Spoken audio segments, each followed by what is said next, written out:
The EU's Digital Markets Act (DMA) is reshaping tech regulations in Europe, designed to address competition and privacy concerns.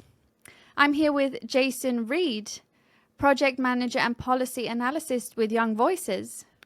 Welcome. Hello, and thank you for having me. Can you explain what the EU's Digital Markets Act (DMA) means and what they aim to achieve?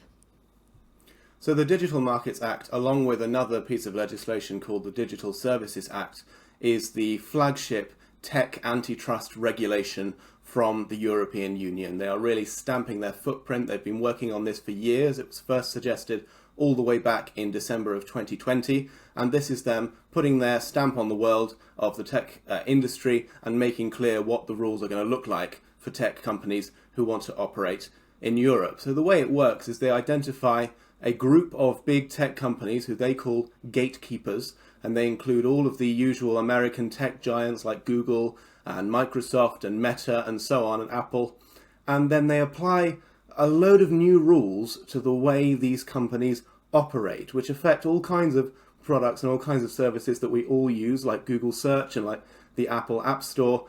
The aim of the Act is to stoke competition, or that's what the EU says, is they want to make sure that competition is protected, that there aren't any monopolies in the technology industry. But the way it does that is through some quite aggressive interventions in the technology market, which we haven't really seen from other regulators elsewhere in the world, and which I think the EU is hoping will be agenda setting and other regulators will copy their strategy. Whether that comes true is we'll have to wait and see, because there's a lot of unexpected negative consequences that are already coming about as a result of this, and a lot of people are very worried about the effect this is going to have on the technology industry and investment in Europe.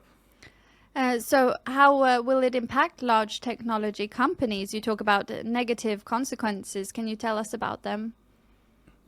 Absolutely. So I think the problem with this act is that it employs the precautionary principle. It takes a very, very over-generous interpretation of what the role of a regulator actually is, and it sends a signal to those tech companies that they, even when they've done nothing wrong, that they are going to effectively be punished for operating in Europe while committing the crime of being a successful technology company. The aim of the Act is, as I say, to stoke competition, and the way that the EU wants to do that is to make it more difficult for some of these big tech companies to promote their own products on their own platforms. For example, in Google Search, if you search for a location, often a map will come up that includes a link to Google Maps, which Google has obviously done in the hope that that will be helpful for you. When you're looking for your location, you might want to look for directions. That's no longer the case. The map still appears in European searches, but it's no longer clickable in the way that it once was, because the EU is worried that Google, as one of these big tech gatekeepers, as they call it, is somehow abusing its position in the market by prioritizing its own maps service like that. There have been similar consequences for Google Flights. It can't display flight information in the same way that it did before. Similarly for Apple on the App Store, they've got to allow downloads from outside the App Store and things like that, and similar consequences for Facebook Messenger and for WhatsApp and Microsoft services and others like that. And the effect that's having is it makes it more difficult to do business in Europe. It tells these tech companies in America, which are of course some of the biggest and fastest growing companies and most innovative in the world, that if you want to do business in Europe, you're going to have to redesign your products all over again to meet these complicated new European regulations. And it's unclear what the benefit is. I don't think there's any Maps startup that was losing out because Google Maps uses Google Maps in search. I don't think the consumers were suffering because Google Maps appears in search. In fact, if that was a big problem, Google would stop doing it. They would remove that feature. People would go and use a different search like Bing or Yahoo or something else. The market solves these problems, in my view, and the EU is overreaching by aggressively regulating technology in this way. And you've been mentioning it a little bit, but how will it affect the normal users, the normal consumers? Well, the result for you and me who just want to use these apps and these websites in the normal way is they will become a bit less convenient, a bit less innovative.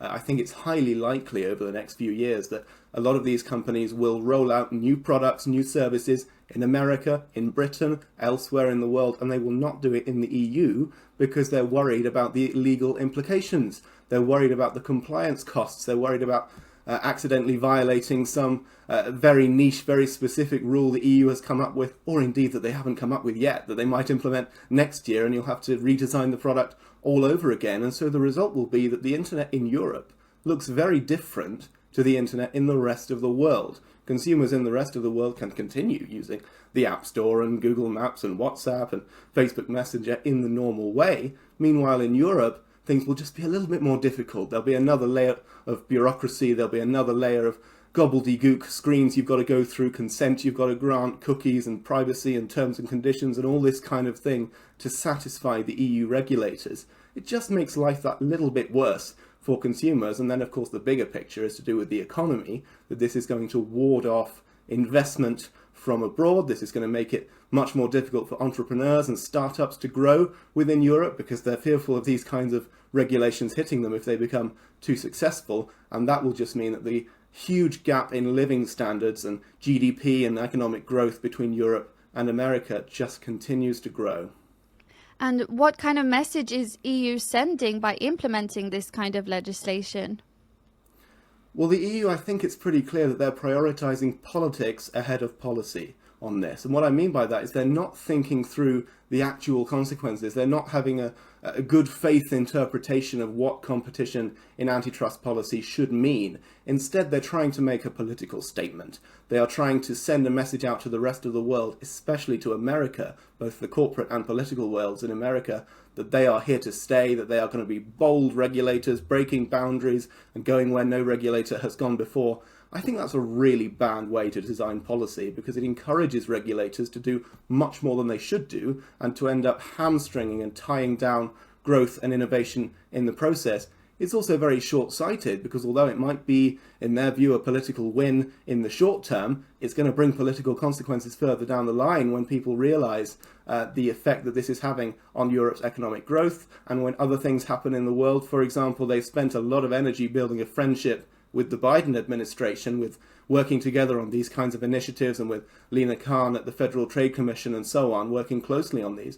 Well, what happens if Donald Trump is elected? All that work they've put into building this political relationship will go out of the window. They'll have to start afresh. And these huge costs to the European consumers and the European economy will have been for nothing. So from your point of view, is there anything positive that could come with these changes? There's very little, to be honest, in the Digital Markets Act itself. It's a marker, I think, for future regulation, and that's what's really worrying, is because the EU is making clear that this is not the end of their antitrust crusade. This is the beginning, and I think the signal it sends is really, really worrying. I don't think it addresses any of the actual problems that might exist within the tech industry. I think it just creates a load of new ones.